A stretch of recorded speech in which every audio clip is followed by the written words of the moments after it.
This town was on Southern Living's Best Places list in 2019. It filed for municipal bankruptcy in 2024. Not a small footnote, not a quiet reorganization. A full Chapter 9 bankruptcy petition signed by a city manager who had been in the job for 11 months. 11 months. That is how long it took to figure out that the magazine lied. That the glossy photo of the downtown square, the one with the fairy lights and the farmer's market and the couple laughing over a $12 craft cocktail, was not a destination. It was a trapdoor. I am report state, and tonight we are opening the spreadsheet. The real one. The one nobody puts in the listicle. Between 2018 and 2022, every lifestyle magazine in the country ran the same article. Top 20 towns to escape the city. Best places to raise a family. Hidden gems with mountain views, rivers, breweries, walkable downtowns, and a median home price that, according to the magazine, was still affordable. That word. Affordable. Put a pin in it. We are going to come back to it about 43 times tonight. Because here is the problem with a magazine list. A magazine list is a snapshot. It freezes a moment in time, usually 18 months before the article actually hits the newsstand.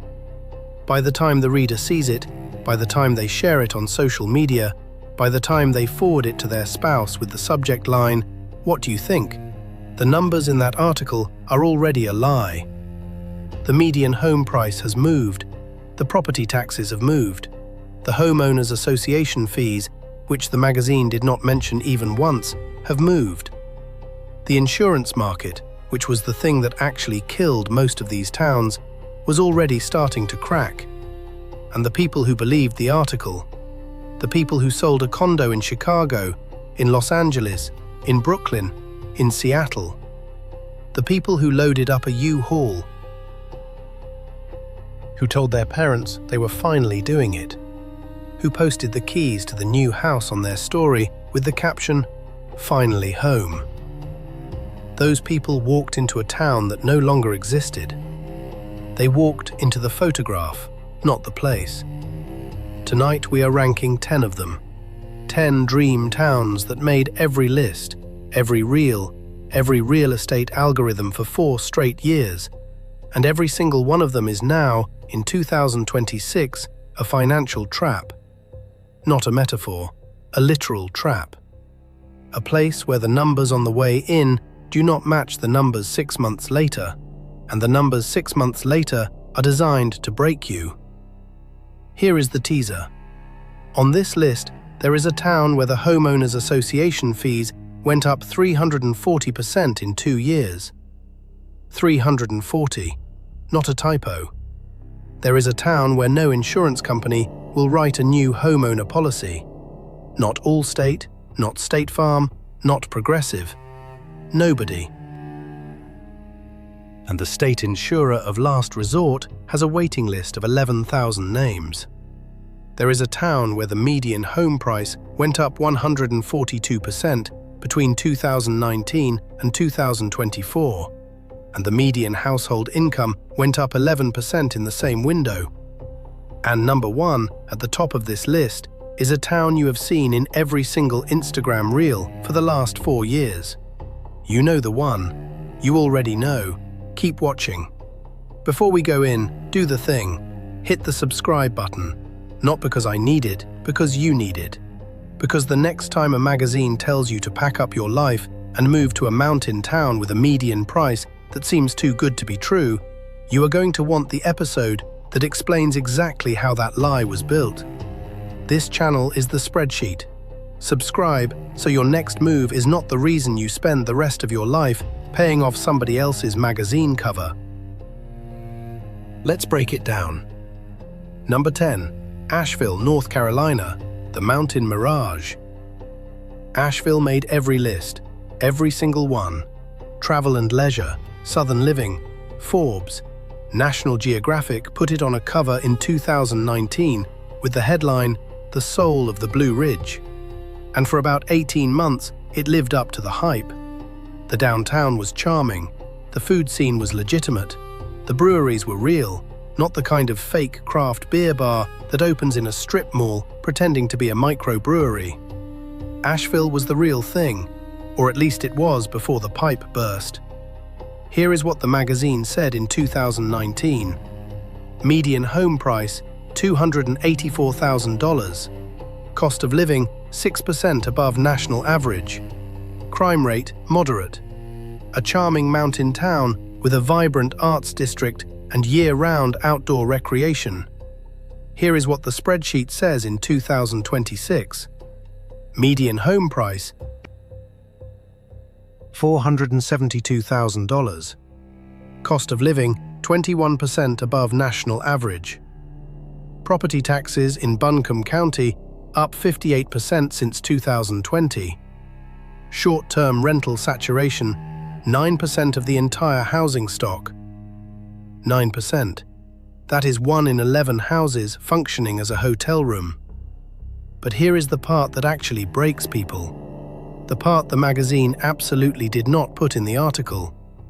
In September of 2024, Hurricane Helene hit western North Carolina. Not a glancing blow. A direct strike on a place that had been told for 100 years that it was safe from hurricanes because it was in the mountains. The damage estimate, $53 billion across the region. Asheville lost water service for more than 50 days. Not a typo, 50 days. A city on every best places list in 2024 with no drinking water. For 50 days. And now the insurance companies are doing math. They are looking at a mountain town at 1,000 feet of elevation that just took a hurricane. They are recalculating. Premiums in Asheville are up an average of 79% since 2023. Some homeowners have received non-renewal notices with no replacement carrier available. They own a house they cannot insure in a town they cannot afford, and the photograph in the magazine does not mention any of it. I was looking at a Reddit thread last month. A guy named David Corsan had moved from Denver to Asheville in 2021, sold a condo for $390,000, bought a fixer-upper in West Asheville for $410,000. He wrote, and I quote, "I fixed up the house myself. I spent a year restoring the floors. I put in a new kitchen. I was so proud of it. And then the storm came, and my insurance doubled, and the HOA on the Neighborhood Road Association doubled, and my property tax reassessment added $900 a month, and I am selling at a loss just to get out." Real quote, real guy, real spreadsheet. Picture this. You are on your back porch. It is a Sunday morning in October. The leaves are turning on the Blue Ridge, that crazy orange and red that makes you understand why they wrote songs about these mountains. Your coffee is hot. You hear a dog bark 2 yards over, and on the kitchen counter inside, there is an envelope. The envelope is from your insurance company. You already know what it says. You have already read it 3 times. You are not renewing the policy on October 31st. The letter says, you have 42 days to find a new carrier. You have called 7, none of them right in Asheville anymore.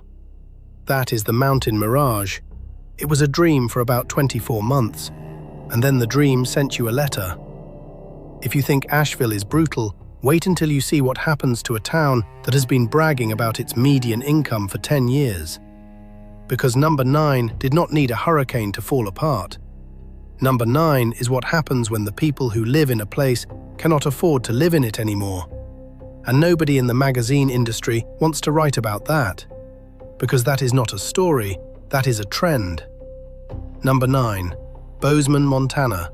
The $880,000 median.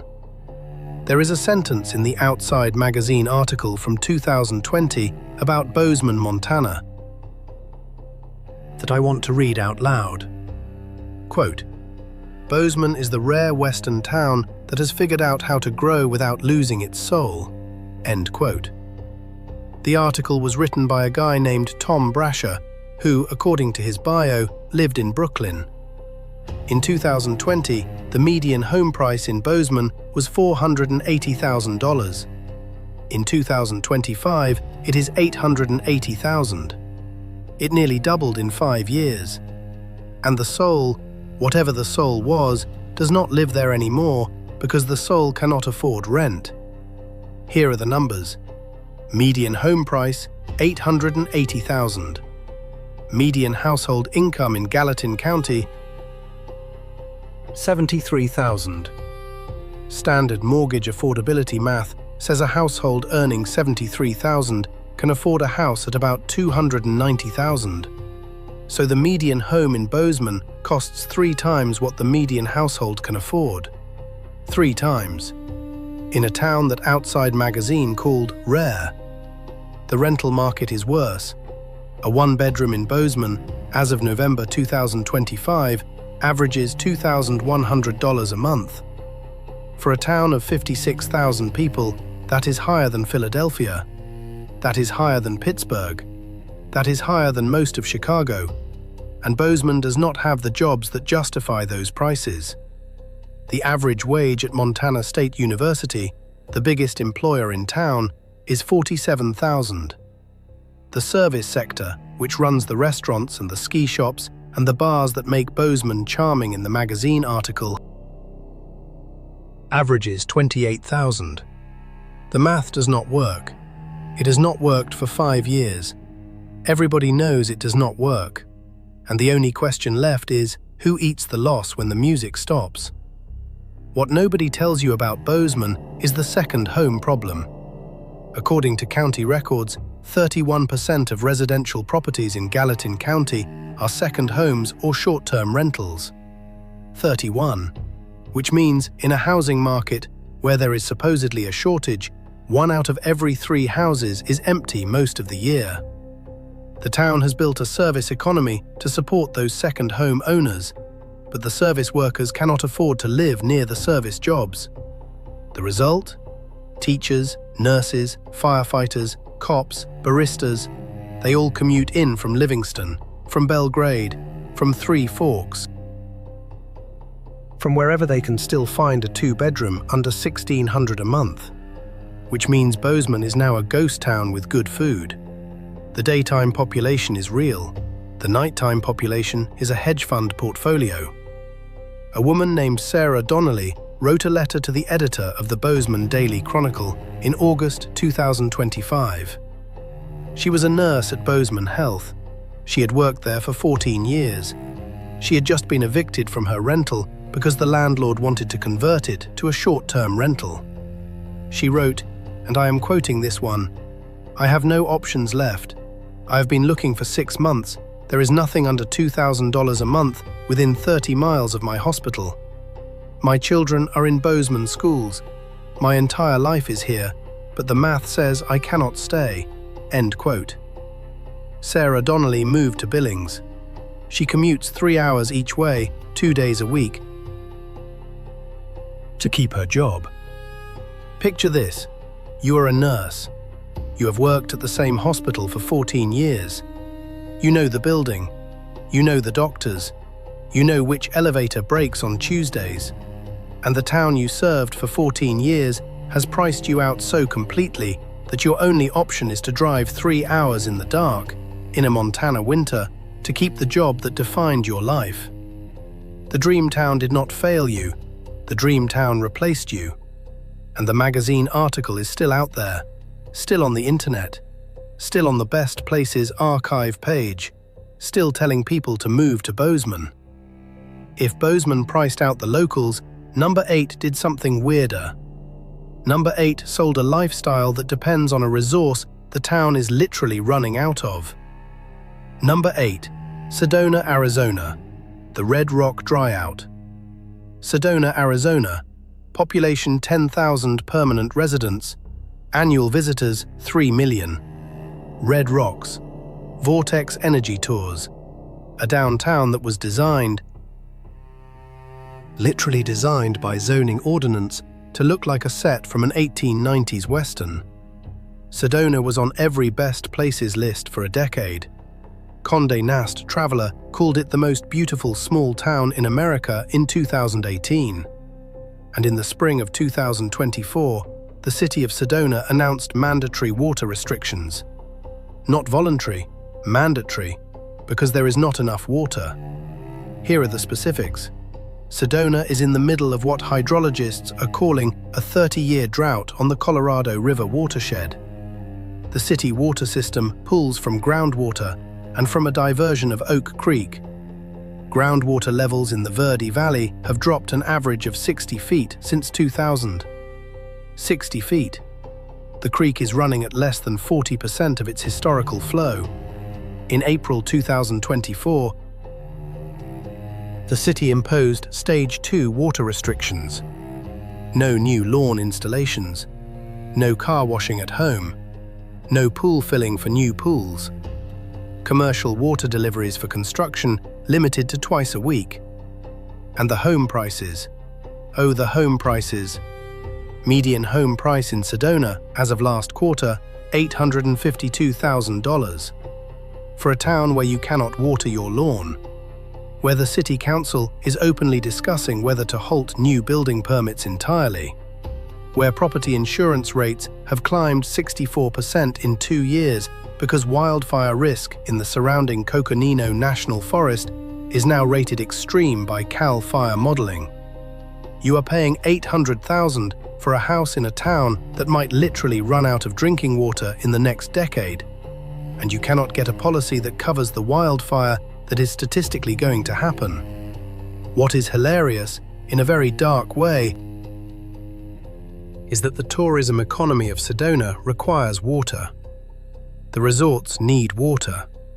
The vortex tours involve hiking in desert canyons where people need to drink water. The restaurants need water. The spas, my God, the spas, they use more water than some small cities. Sedona is a service economy built on water, in a place where there is no water, serving 3 million visitors a year in a region where the aquifer is draining 60 feet at a time. And the permanent residents, the people who bought the $800,000 house because the magazine said it was a lifestyle investment, those people are watching the entire premise of their lifestyle evaporate, literally evaporate, in real time. A retired couple named the Markhams, Bruce and Linda Markham, moved from San Diego to Sedona in 2019. They told their story to a local paper last year. They bought a 2-bedroom casita on the edge of town for $640,000. Cash purchase from the proceeds of their San Diego house. They thought they were smart. They thought they were early. In 2025, their property tax bill went up 41%. Their homeowner's insurance carrier non-renewed them. Their HOA raised dues from $300 a month to $940 a month because the HOA had to build a new retention pond for water management. Bruce Markham said, and I am quoting, "We did the math in our kitchen last week. We realized we cannot afford to die here. We cannot afford the house we own." End quote. We cannot afford to die here. That is a sentence that lives rent-free in my head. Picture this. You are 72 years old. You moved to the desert because the magazine said it was the place to watch the sunset for the rest of your life. You have a ceramic coffee mug from the artisan market downtown, the one with the coyote painted on the side. And tonight, in your kitchen, with the calculator on the table and the property tax notice next to it, and the insurance non-renewal letter next to that, you are doing the math that says the sunset costs more than your savings can cover. The red rocks are still there. The magazine photo is still accurate, but the land underneath it has gone dry and nobody sent you the memo, because the memo would not sell magazines. Sedona is a water story, but number 7 is a reminder that sometimes the trap is not water, not hurricanes, not fire. Sometimes the trap is just math that nobody was willing to say out loud. Number 7, Bend, Oregon. The high desert hangover. Bend, Oregon.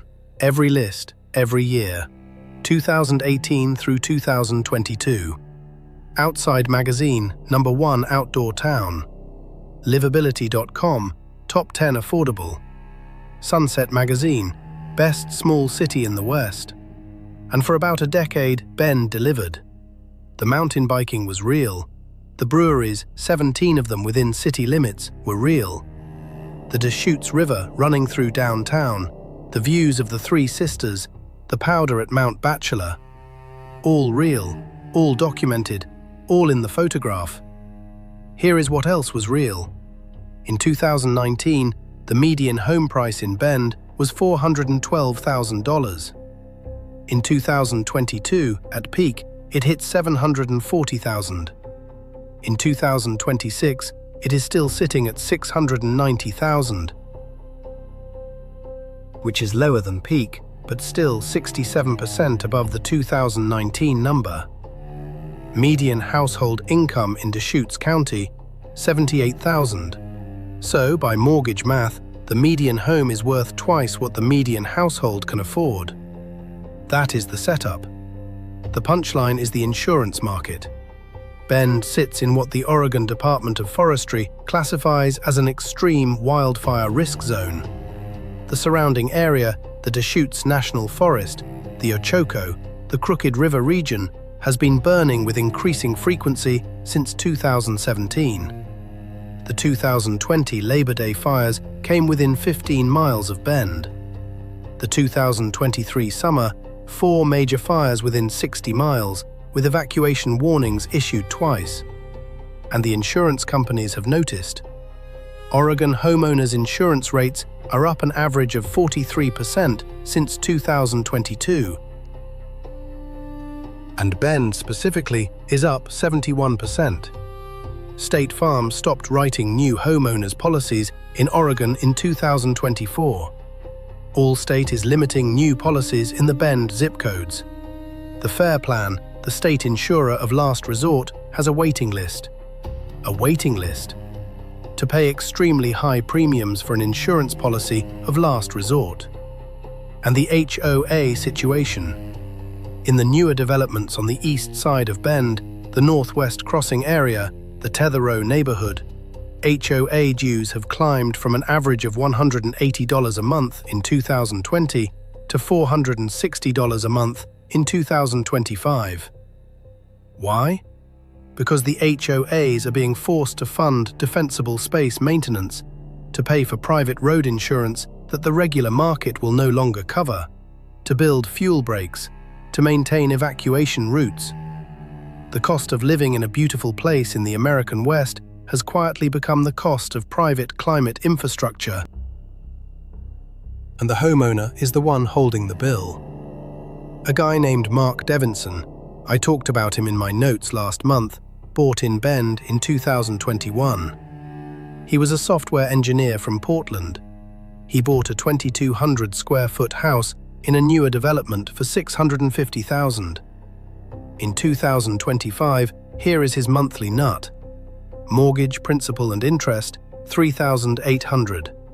Property tax, $640. Homeowners insurance, after 3 non-renewals, $580. HOA, $460. Water and sewer, $190. Electric and gas, $230. That is $6,000 a month before he has bought a gallon of milk, on a software engineer's salary at a mid-sized firm.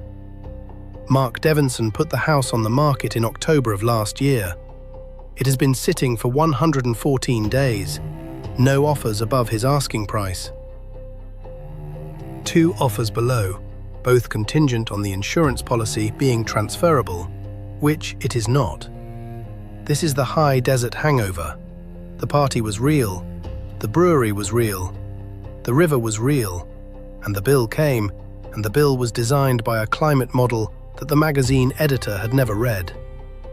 Picture this: you are standing in your kitchen, which has that beautiful quartz island you chose with your wife on a Saturday afternoon in 2021 because the real estate agent said it added value. You are looking at the insurance non-renewal letter. You are looking at your wife, who has not yet read it. She is making coffee.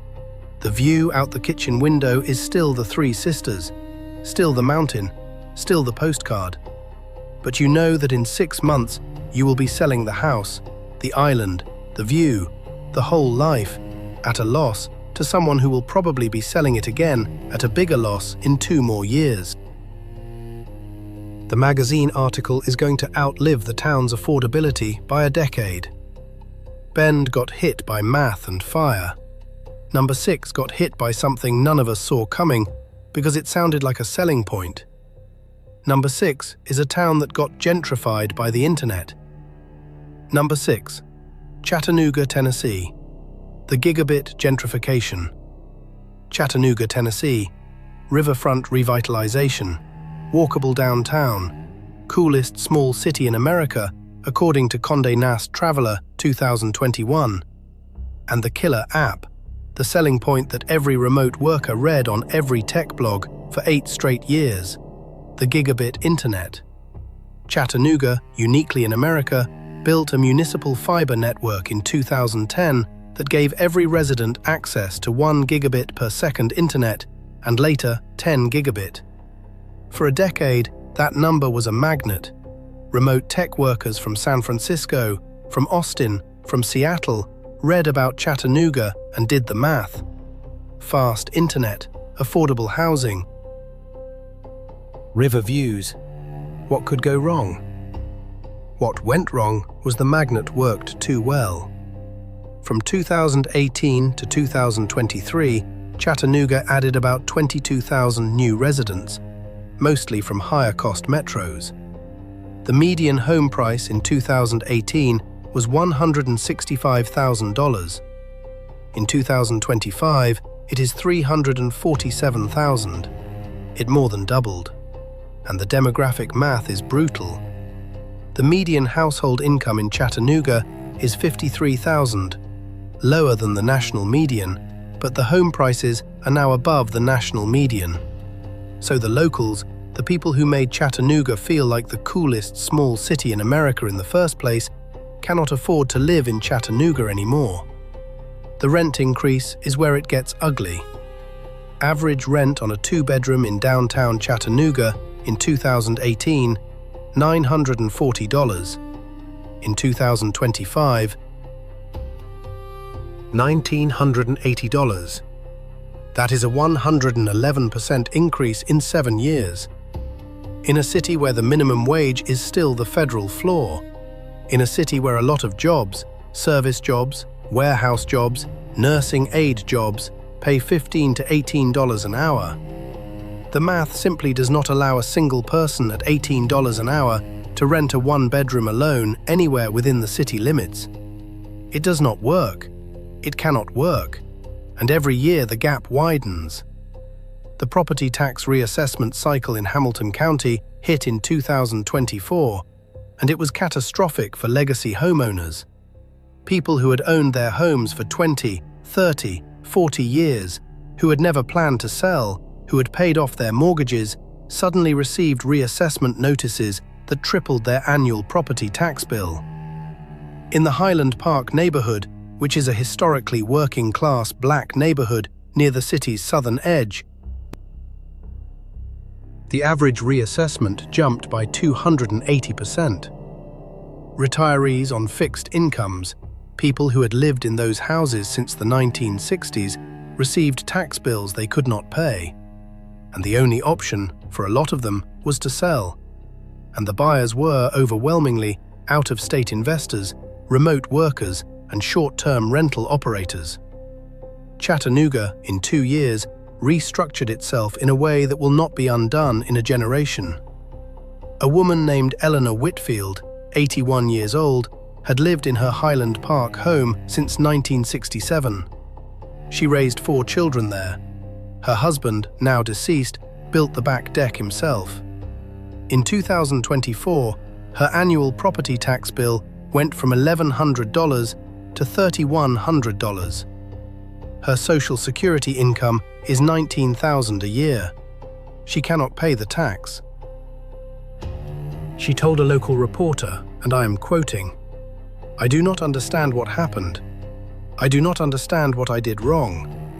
I just kept living in my house, and now my house is worth too much for me to live in." End quote. Eleanor Whitfield sold to a California LLC in March. She moved into a senior apartment in Cleveland, Tennessee, 40 miles away, near her daughter. The house she sold became a short-term rental 3 months later. This is gigabit gentrification. The magic bean that was supposed to bring prosperity to a southern industrial town worked exactly as advertised, and then it erased the town that existed before the bean was planted. The magazine article did not say that part. The magazine article just said, "Fast internet and affordable housing." Picture this. You are 81. You are sitting on the back deck your husband built in 1979. You are looking at the tax notice. You are realizing that the house that has been your entire adult life, the house where you raised your children, the house where your husband died, is now worth more than you can afford to own. And the only people bidding on it are numbered LLCs with addresses in Delaware. The town that made Chattanooga cool is being sold, piece by piece, to an algorithm.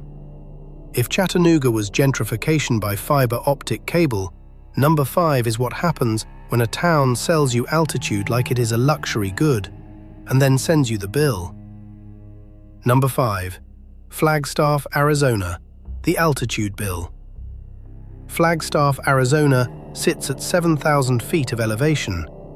It is the highest large town in Arizona. It has pine forests, real winter, a genuine 4 seasons, which is a weird thing to have in Arizona, and it is home to Northern Arizona University and Lowell Observatory. The magazines loved it. Every list from 2018 to 2022. Money Magazine, Best Places to Retire, 2020. US News, Top 10 College Towns, 2021. Sunset, Best Mountain Towns of the Southwest, twice. The 2020 article in Sunset described Flagstaff as, quote, "an affordable alternative to Sedona with 4 seasons, a real downtown, and genuine community character." End quote. That word again, affordable. The median home price in Flagstaff in 2020 was $380,000. In 2025, it is $685,000. That is an 80% increase in 5 years. The median household income in Coconino County is $61,000. Do the math, it does not close. But here is the Flagstaff-specific killer, the thing that the magazine did not mention. Flagstaff has a housing shortage so severe that Northern Arizona University, the university, has been putting students in hotels since 2022. Hotels. Freshmen are assigned to days inns and Holiday Inn Expresses because there is literally no dormitory space and no off-campus rental inventory. The university is paying the hotels to house students. The cost of that program is being passed through to tuition. Students from out of state are paying $29,000 a year in tuition and fees, plus room and board that includes living in a hotel. This is not a headline from the satirical news, this is the actual arrangement. And the wildfire situation in Flagstaff is its own category of disaster. The pipeline fire in 2022 and the tunnel fire a month earlier burned nearly 40,000 acres on the edges of the city. The post-fire flood damage in the Timberline neighborhood was so severe that homes were condemned. Insurance carriers have been pulling out of the Flagstaff market since 2023. The Arizona Fair Plan, the insurer of last resort, is now the only option for approximately 14% of homeowners in the city. And Fair Plan premiums are, depending on the property, 3 to 5 times what a standard carrier would have charged in 2020.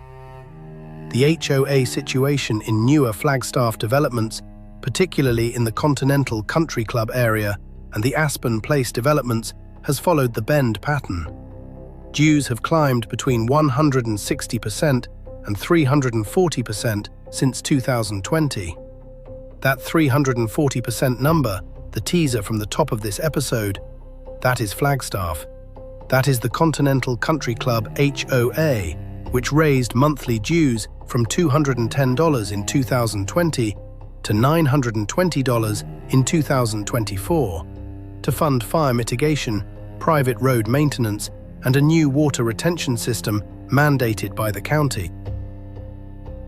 A family named the Torreses, Miguel and Rosa Torres, moved from Phoenix to Flagstaff in 2021 because the desert summer in Phoenix had become unlivable. They bought a 3-bedroom in a Continental Country Club adjacent development for $520,000. In 2025, their HOA dues alone are $11,000 a year. $11,000. Their property tax is $4,700. Their insurance, after 3 carrier changes and 1 fair plan enrollment, is $6,200. That is $22,000 a year in carrying costs before they pay the mortgage. On a household income of $118,000. They are selling. They have not found a buyer in 7 months. This is the altitude bill. The magazine sold you a mountain town as a luxury good, and the luxury good came with carrying costs that were designed by a collaboration of insurance actuaries and HOA boards. And nobody sent you the disclosure form, because the disclosure form would have been the magazine article itself. Picture this. You have a garage full of ski gear. You have the good stuff, the atomic skis, the Smith goggles, the Arc'teryx jacket, the kind of equipment that signals you are a serious mountain person. And in the same garage, pinned to the wall next to the ski rack, is a spreadsheet. You printed it out because it felt too heavy to just keep on a laptop. The spreadsheet is your annual carrying costs. The spreadsheet is the bill for pretending to be the person in the magazine. And the math at the bottom says the skis you own are, on a monthly carrying cost basis, more expensive than the condo you used to rent in Phoenix before you ever moved up here in the first place. Flagstaff charged you for the altitude. Number 4 charged you for something even more abstract. Number 4 charged you for the idea of a small town that does not exist anymore. Number 4, Missoula, Montana, the college town bait. Missoula, Montana, University of Montana, the Clark Fork River running through the middle of downtown, bookstores, a folk music scene, an independent cinema. The Rocky Mountain Elk Foundation is headquartered there. The magazine writers loved Missoula for a decade because Missoula had what nobody could manufacture, which is genuine small-town character. Real local bookstores, not Barnes and Noble trying to pretend. Real coffee roasters, not Starbucks pretending. Real weirdos at the co-op, not lifestyle influencers pretending to be weirdos. Missoula was the real deal. Was. Here is the number that will make your teeth hurt. In 2018, the median home price in Missoula was $241,000. In 2025, it is $548,000. That is a 127% increase in 7 years. The median household income in Missoula County, $58,000, which means the median home is now more than 9 times the median income, a ratio that is roughly comparable to San Francisco at the peak of the 2019 boom. San Francisco, in Missoula, Montana. With $58,000 of income, think about that for a long time. The University of Montana is in its own demographic crisis, which is adding a second trapdoor to the housing situation. Enrollment at U of M peaked at around 15,000 in 2011. In 2025, it is at 9,800. The university has been shedding faculty, cutting programs, closing dorms. And the closed dorms are being sold to private developers who are converting them into luxury apartments priced at $2,300 a month for a studio. The university itself is accelerating the gentrification of its own town because the university is broke. The short-term rental explosion in Missoula is the third trapdoor. Data from AirDNA the short-term rental analytics firm, shows Missoula had approximately 450 active short-term rentals in 2019 and approximately 1,700 in 2024, nearly 4 times as many, in a city of 75,000 people. The City Council passed a short-term rental ordinance in 2023 that was supposed to cap the number, but the ordinance was full of exemptions and the actual cap has never been enforced.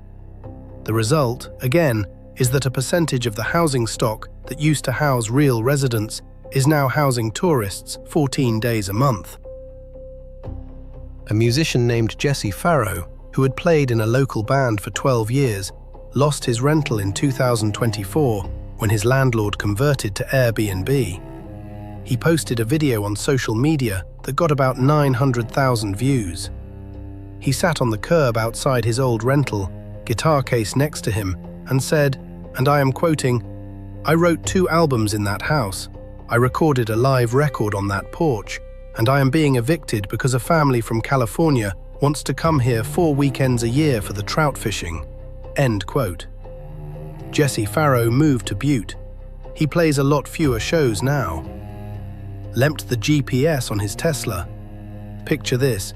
You are sitting at a coffee shop on Higgins Avenue, Missoula, late Thursday afternoon. The espresso is good. The music on the stereo is Townes Van Zandt. The guy at the next table is a writer you recognize from a book you read 10 years ago. You are here. You made it. You are in the Missoula the magazine promised. And then you walk 2 blocks to your apartment, and your apartment is priced at $2,100 a month, and your landlord just sent you a notice that on July 1st, the rent is going to $2,450, because he pulled a permit to list it on Airbnb if you do not accept, and the entire Missoula you just experienced at the coffee shop is actually on loan from a balance sheet to you at a rate that gets hiked every 6 months, and nobody told you this was the arrangement when you signed. Missoula hurt because the dream was real once. Number 3 hurt because the dream was never anything but a lift ticket, priced like a country club membership, for a town that forgot it used to be a mining camp. Number 3. Park City, Utah, the ski pass tax.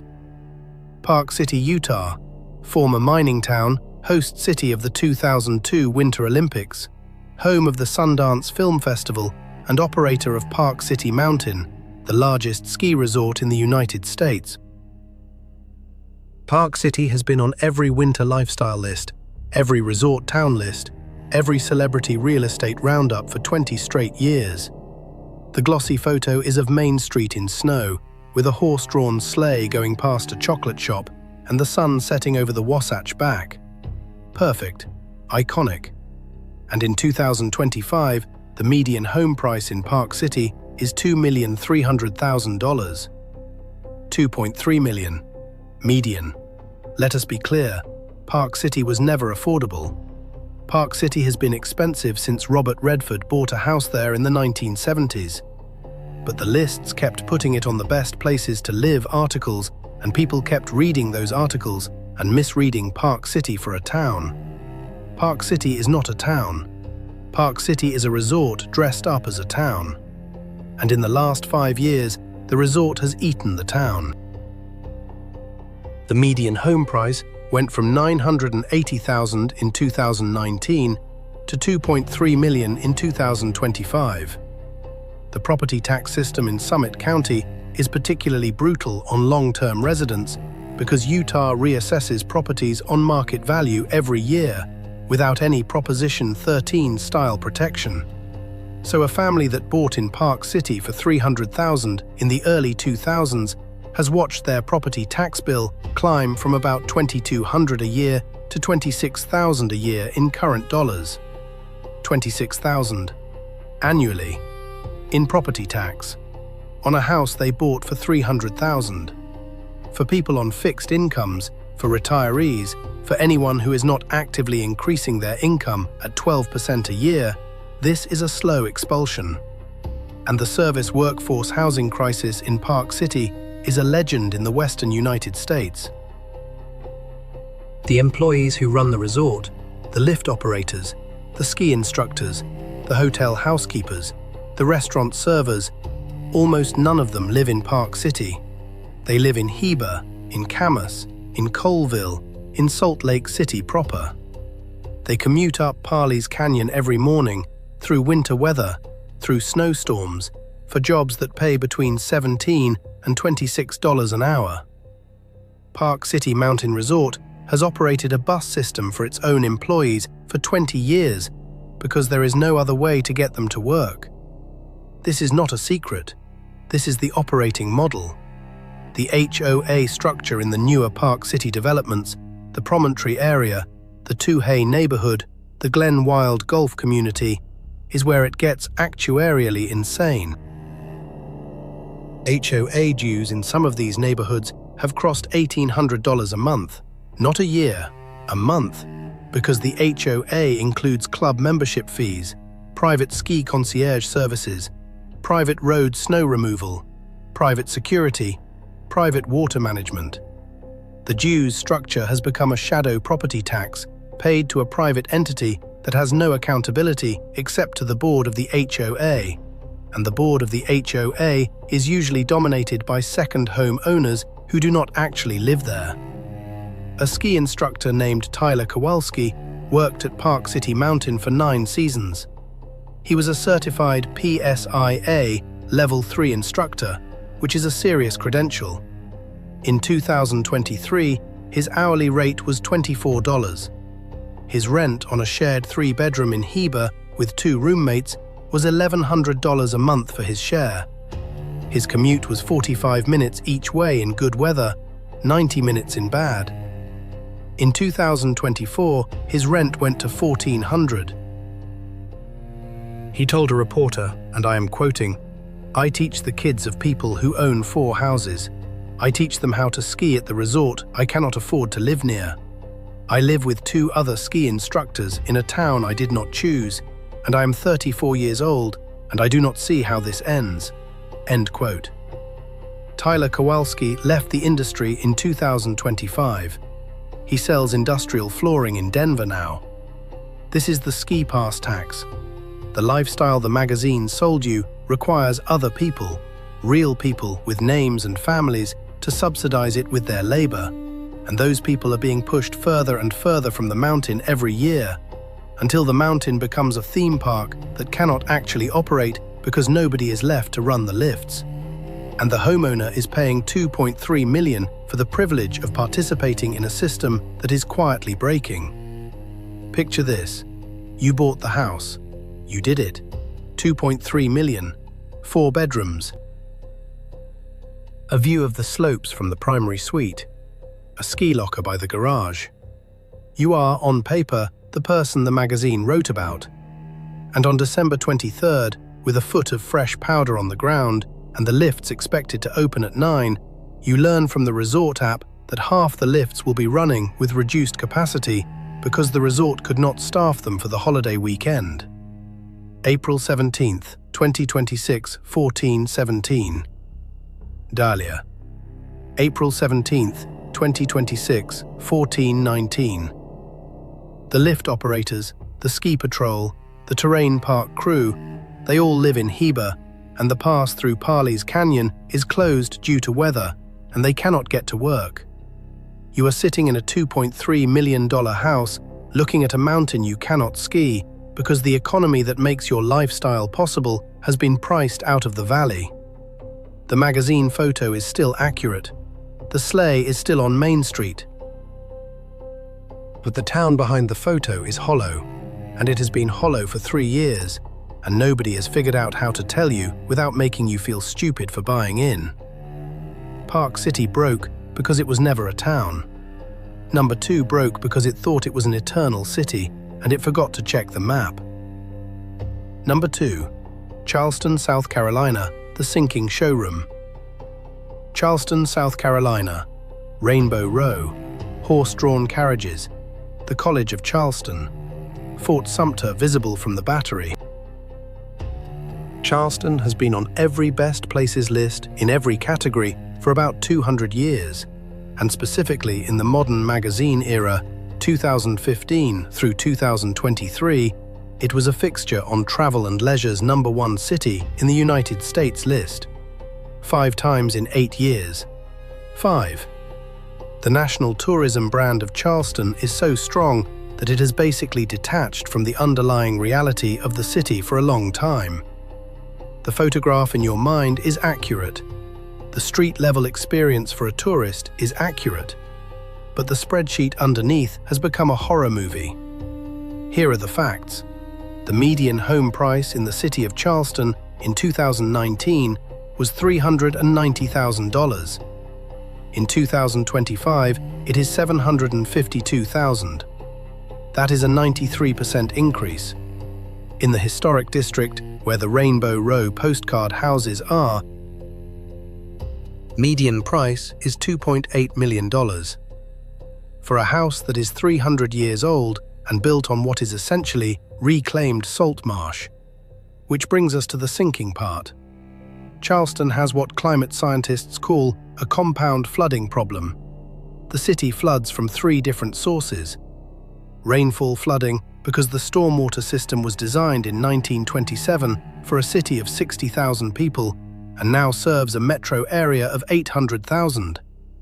Tidal flooding, because sea levels at the Charleston Harbor have risen approximately 1 foot since 1950, and the rate of rise is accelerating. And hurricane surge flooding, because Charleston is a peninsula in the Atlantic hurricane belt with no natural protection. The city of Charleston documented in a 2024 sea level rise study that the downtown area experienced 90 sunny day flooding events in 2023. 90. That is, flooding at high tide. On days with no rain, 90 times in a year. In 2010, that number was 11. In 2000, it was 4. The trend is not linear, it is accelerating. And the insurance market in Charleston has reacted the way insurance markets react when math turns against them. The National Flood Insurance Program, the federal flood insurer, implemented Risk Rating 2.0 in 2021 and 2022, which, for the first time, priced flood insurance based on actual property-level risk. For homes in Charleston's historic flood zones, annual NFIP premiums went from an average of $2,300 in 2020 to an average of $7,100 in 2025. And that is just the federal baseline. Private flood insurance for homes that need coverage beyond the NFIP cap runs another $4,000 to $9,000 a year. Homeowners insurance, separate from flood, has climbed 67% in 5 years. A typical single-family home in the Harleston Village neighborhood now carries $15,000 to $19,000 a year in insurance costs alone. The city has been investing in seawalls, in pump stations, in elevated roads. The low battery seawall reconstruction is a $77 million project. The Charleston Peninsula Flood Protection Study by the Army Corps of Engineers estimated a comprehensive protection system at between $1.7 and $2.3 billion. For a city of 150,000 people, and even with full funding, which has not happened, the engineering answer is that Charleston can be protected for maybe 50 more years before the math of sea level rise exceeds any engineering solution. A couple named the Fergusons, James and Patricia Ferguson, bought a restored historic home on Trad Street in 2017 for $1.6 million. It was their retirement home. They had spent their careers in Atlanta. The house was beautiful. It had original heart pine floors, a walled garden, a carriage house in the back. In 2024, they had 2 feet of salt water in the first floor during a tropical storm. Their flood insurance paid for most of the damage, but the premium the next year went from $5,900 to $14,000. In 2025, a second flood event, this time from a sunny day tidal event that coincided with an inland rainstorm, put 8 inches of water in the first floor. The insurance covered that one too, barely. The carrier has now notified them it will not renew the policy in 2026. Patricia Ferguson said, and I am quoting, "We bought the last 15 years of our lives, and the ocean is taking it 18 inches at a time." End quote. This is the sinking showroom. The magazine sold you a postcard of a city, and the postcard is still accurate. And the postcard is going to keep being accurate for the exact period of time that matches a 30-year mortgage amortization schedule. And then the postcard will be a photograph of a place that is partly underwater, and the 30-year mortgage will still have 11 years of payments left on it. Picture this. You are on Trad Street. It is April. The azaleas are in bloom. The gas lanterns on your porch are lit because you love them that way even at 6 in the evening. A horse-drawn carriage goes past with tourists taking photographs, and the tour guide is telling them about the 1812 survey map of the peninsula. You are inside the exact fantasy the magazine sold you. And then, because it is a king tide evening, and you know it is a king tide evening, you go out to the street to watch the water come up out of the storm drain, the way it does 90 times a year now, and you watch the salt water pool around the base of your $2.8 million gas lamppost. You bought the postcard. The postcard is dissolving, and you are holding the 30-year mortgage on what used to be a beautiful picture. If Charleston is a slow-motion tragedy with a timeline you can almost see, number 1 is a financial trap that happened so fast it caught an entire generation of remote workers with their moving boxes still unpacked. And you saw this town in every single Instagram reel from 2020 to 2023. You already know what it is. Number 1. Boise, Idaho, the Instagram trap. Boise, Idaho. In 2019, it was a hidden gem. By 2021, it was on every list. By 2023, it was the single most posted relocation destination on Instagram, TikTok, and YouTube lifestyle content. If you scrolled your feed at any point between 2020 and 2023, you saw a Boise video. You saw a couple in their Subaru with a golden retriever in the back, pulling up to a new build in a subdivision, saying the same 3 things: affordable, safe, community. If you called bingo every time somebody said moved to Boise during the pandemic, you would have filled 7 cards by breakfast. Here is the number. Median home price in Boise in 2019, $268,000. Median home price in Boise in 2024, $649,000. That is a 142% increase in 5 years. 142%. In a city where the median household income in Ada County is $70,000. The math does not work. The math did not work starting in 2022, and it has gotten worse every quarter since. And here is where I need to connect a thread from episode 2 of this season. In episode 2, we talked about boys as a magnet. We talked about the internal migration pattern between 2020 and 2023, when Idaho, specifically the Boise metropolitan area, was the number 1 net recipient of California migrants in the entire country. Per capita, Boise added more former California residents in 3 years than any American city has added any specific origin migrant group since the Dust Bowl era of the 1930s. It was a tidal wave. And in episode 2, I called it a magnet. And in episode 6, here, tonight, I am calling it a trap. Because the magnet and the trap turned out to be the same thing.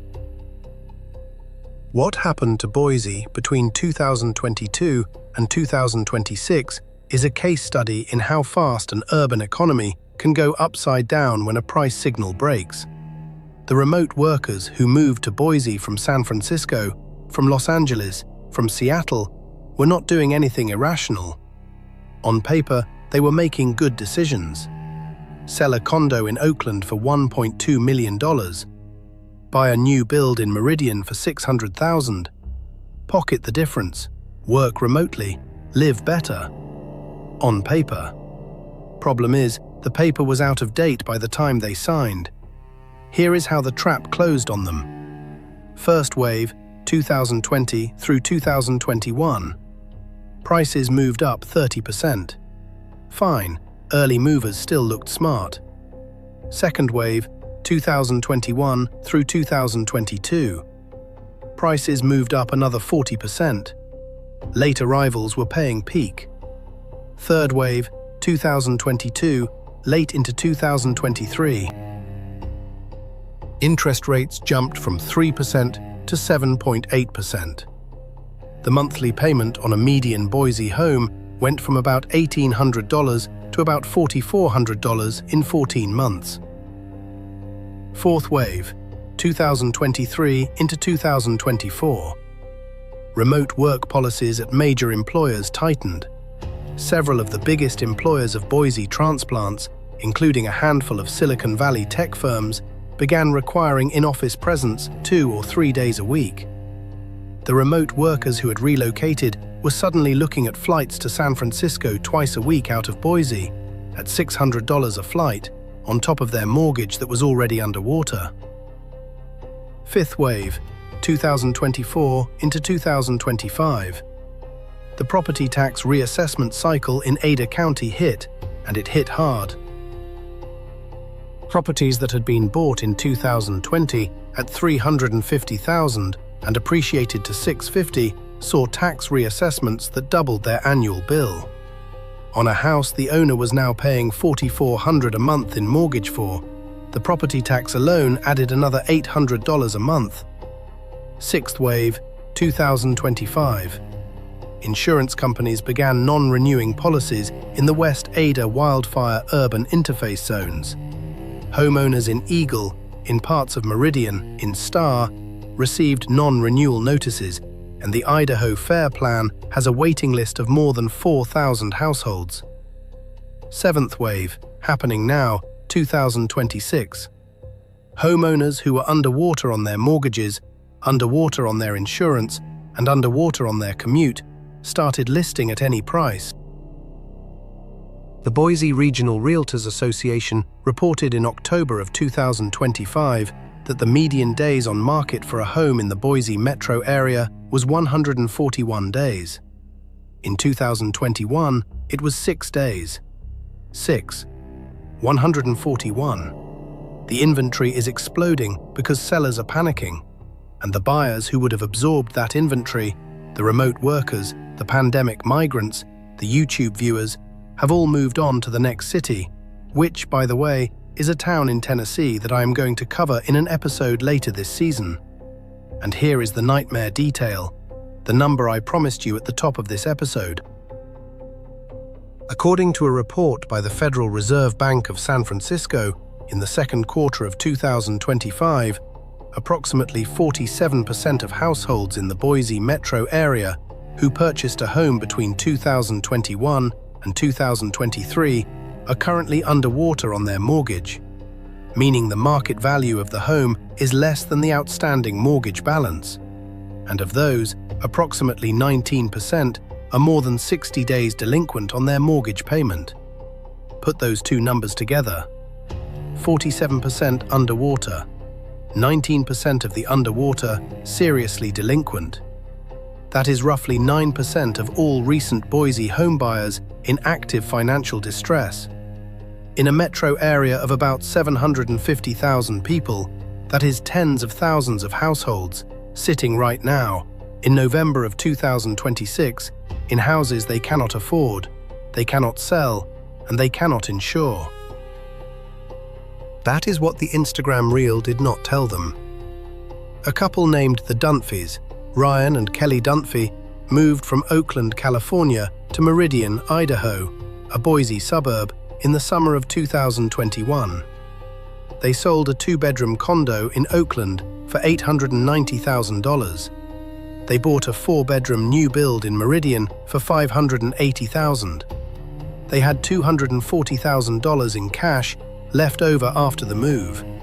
They thought they had won. They posted a video on TikTok about the move that got 3.2 million views. They were the face of the Boise migration for about 18 months.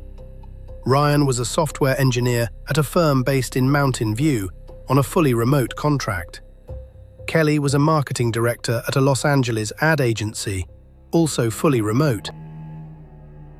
In January of 2024, Ryan's firm rescinded his remote work approval. He was given 90 days to either report to Mountain View 3 days a week or take a severance. He chose a severance. He spent 8 months looking for a fully remote role at comparable pay. He did not find one. He took a position at a Boise-based company at a $70,000 pay cut. In March of 2024, Kelly's agency did a round of layoffs and eliminated her position entirely. She was out of work for 6 months. In the meantime, the Dunphys' mortgage payment, which had been manageable at $3,200 a month when both were earning pandemic-era remote salaries, had become unmanageable. Their property tax bill went from $3,200 a year to $7,400. Their homeowner's insurance went from $1,800 a year to $4,100. The HOA dues on their subdivision went from $90 a month to $270 a month. Their cash cushion was gone by September 2024. They put the house on the market in October. Their list price was $595,000. After 184 days on the market, they accepted an offer at $504,000. After commissions and closing costs, they walked away with negative $14,000. They owe $14,000 on a house they no longer own. They moved back to California, to Sacramento, where Ryan took a hybrid role at another software firm. They are renting. They are 37 and 39 years old. The 3.2 million view TikTok is still up. Picture this. You and your partner are sitting on the carpet of an empty living room in Meridian, Idaho, on a Saturday morning in April of 2025. The movers are coming on Monday. The house sold at a loss. The dog is confused and is walking in circles. Your phone is next to you on the carpet, and the phone, on autoplay, is showing you, on your own TikTok profile, the video you made 4 years ago when you moved in. The younger you, the you that had not yet had any of this happen, is saying on camera, "We did it. We finally did it. We are home." And the current you, the you that is leaving at a $14,000 negative, is watching the younger you, and the younger you is smiling, and the current you is not smiling, and neither of you, the past one or the present one, has any idea how to undo what happened between the two videos. Boise was not a scam. Nobody set out to trap anybody. That is the thing that makes Boise so much more tragic than a scam. A scam has a villain. Boise had 1,000 small decisions made by people who saw a magazine cover, who watched a reel, who listened to a podcast, who ran a simple affordability calculation on a day when the numbers still worked, who signed a mortgage on a day when the rate was 3%, who did not know that the rate was going to be 8% 18 months later, and who did not imagine that the remote work policy that made the whole math work was going to be reversed in a memo from a vice president of human resources they had never met. Boise bankrupted half its new residents, metaphorically and in many cases literally, by 2026. And the magazine that called it the next great American city is still out there, on the internet, archived, unapologetic, available to be read again by anybody who wants to make the same mistake in 2027. That is the list. 10 towns: Asheville, Bozeman, Sedona, Bend, Chattanooga, Flagstaff, Missoula, Park City, Charleston, and Boise. 10 dream towns that were on every magazine list between 2018 and 2022. 10 towns where the photograph is still beautiful. 10 towns where the photograph is, functionally, a financial trap for the middle class, and in some cases for the upper middle class, and in the case of Asheville, for a town that literally filed municipal bankruptcy in 2024. What is the through line? What is the thing that connects Asheville to Boise, Sedona to Missoula, Park City to Chattanooga? It is not that these are bad places. They are not bad places. I have been to most of them. Some of them I love. The through line is that the gap between the photograph and the spreadsheet, which has always existed, has, in the last 5 to 7 years, become so large that the photograph is now, for practical purposes, a lie. Not a lie in the sense that somebody set out to deceive you. A lie in the sense that the photograph describes a place that has not existed for a while, and the description has not been updated, and nobody in the magazine industry, or the lifestyle content industry, or the real estate industry has any commercial incentive to update it. The incentive structure is aligned with keeping the photograph accurate for 24 more months, long enough for the next wave of buyers to close. And then the photograph is somebody else's problem. My job, the job of this channel, the reason I do this, and the reason you are watching, is to close that gap. Not because I want to talk you out of moving, not because I think your dream is stupid. Moving is beautiful. Starting over is beautiful. The idea that you could, at 30 or 40 or 60, pick a new place and make a new life there is one of the most American ideas there is. I am not here to kill that idea. I am here to update the photograph. Because the photograph is what is going to bankrupt you if you do not look under it at the spreadsheet. Before we close, I want to leave you with one thought. The 10 towns on this list are the symptom, they are not the disease. The disease is that the American housing market, the American insurance market, and the American local tax base have all been separately taken over by a set of financial dynamics that operate on a time horizon much shorter than a 30-year mortgage. Institutional investors who can liquidate in a quarter, insurance companies that reprice annually, property tax reassessments that move every cycle, HOA boards that can double dues with a simple majority vote. And against all of that, the homeowner, the regular human being who bought a house because a magazine said it was a good idea, is operating on a 30-year commitment, on a fixed salary, with no tools to reprice, no tools to reassess, and no tools to exit without a loss. That is the trap.